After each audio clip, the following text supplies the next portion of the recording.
Thanks for tuning in to another installment of Better FAQ videos.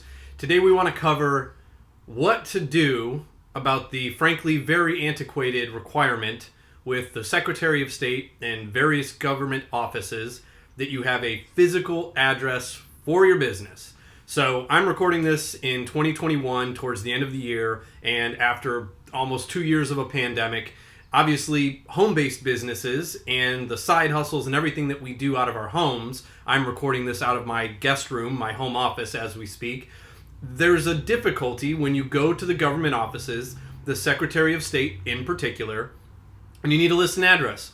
They require a physical address as the office primary address for your business, and several other filings that sort of stem from the initial formation of your business also require an address, typically a physical office address. Things like a business license, for instance, will typically require that address.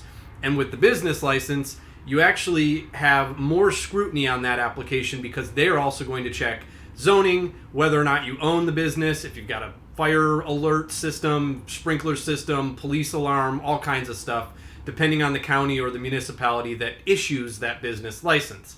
But going back, I digress, to the business address. Now, the Secretary of State does allow you to give them a mailing address, and they do allow you to also list a registered agent. In fact, they require that you have a registered agent.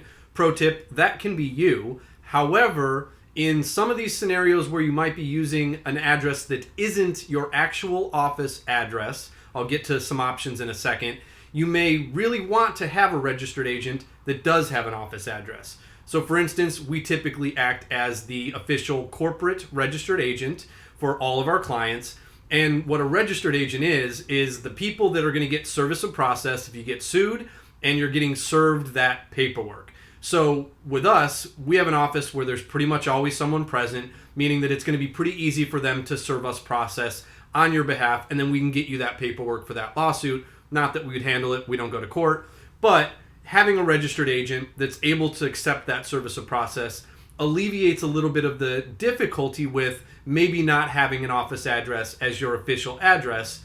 And what are those options? So the main one that people are going to use is a virtual office of some variety. There can be options where you work with a co-working space, and you may not have an office with them, but they're like your answering service, and they accept your mail. And with a co-working space, it's a physical address, it is an office, and most likely people can service process there. Now, that option works pretty well, usually pretty expensive. A virtual office that's truly a virtual office, almost like a P.O. box, but usually these virtual offices will scan your mail and send it to you. They're not all great with the timeliness of that, and they can also be somewhat expensive, less usually than a co-working space. These virtual offices can work, and a lot of the time, that's an acceptable way to list your address, both for the Secretary of State and other filings. The important thing, though, is when you select that virtual office, that you make sure ahead of time, and we can handle this for you if we're doing your business formation, but you make sure ahead of time that that address is actually not in an area that isn't zoned properly, or perhaps for some reason you can't operate that type of business, because that can happen. And these virtual office companies, they don't check that. They just say, we have the ability to use this as an address. Do you want this address? So sometimes there's some vetting that needs to be done ahead of time. And then the sort of traditional option is the P.O. box. Now, a P.O. box and a virtual office a lot of the time are not acceptable. They're prohibited by the Secretary of State. Now, the weird thing with this is that we have seen clients use P.O. boxes or virtual office addresses, and it's been fine. The Secretary of State maybe doesn't check it, maybe they don't vet it, and assuming that that address is also okay for zoning purposes, then it's also going to be fine for the business license. And so long as you can receive mail there, probably going to be okay, and especially if you have a registered agent that can accept process for you like ourselves, then that also covers that base for you. Now, we cannot recommend, and I am not recommending in this video, that you use a P.O. Box office for your address because it is not acceptable to the Secretary of State.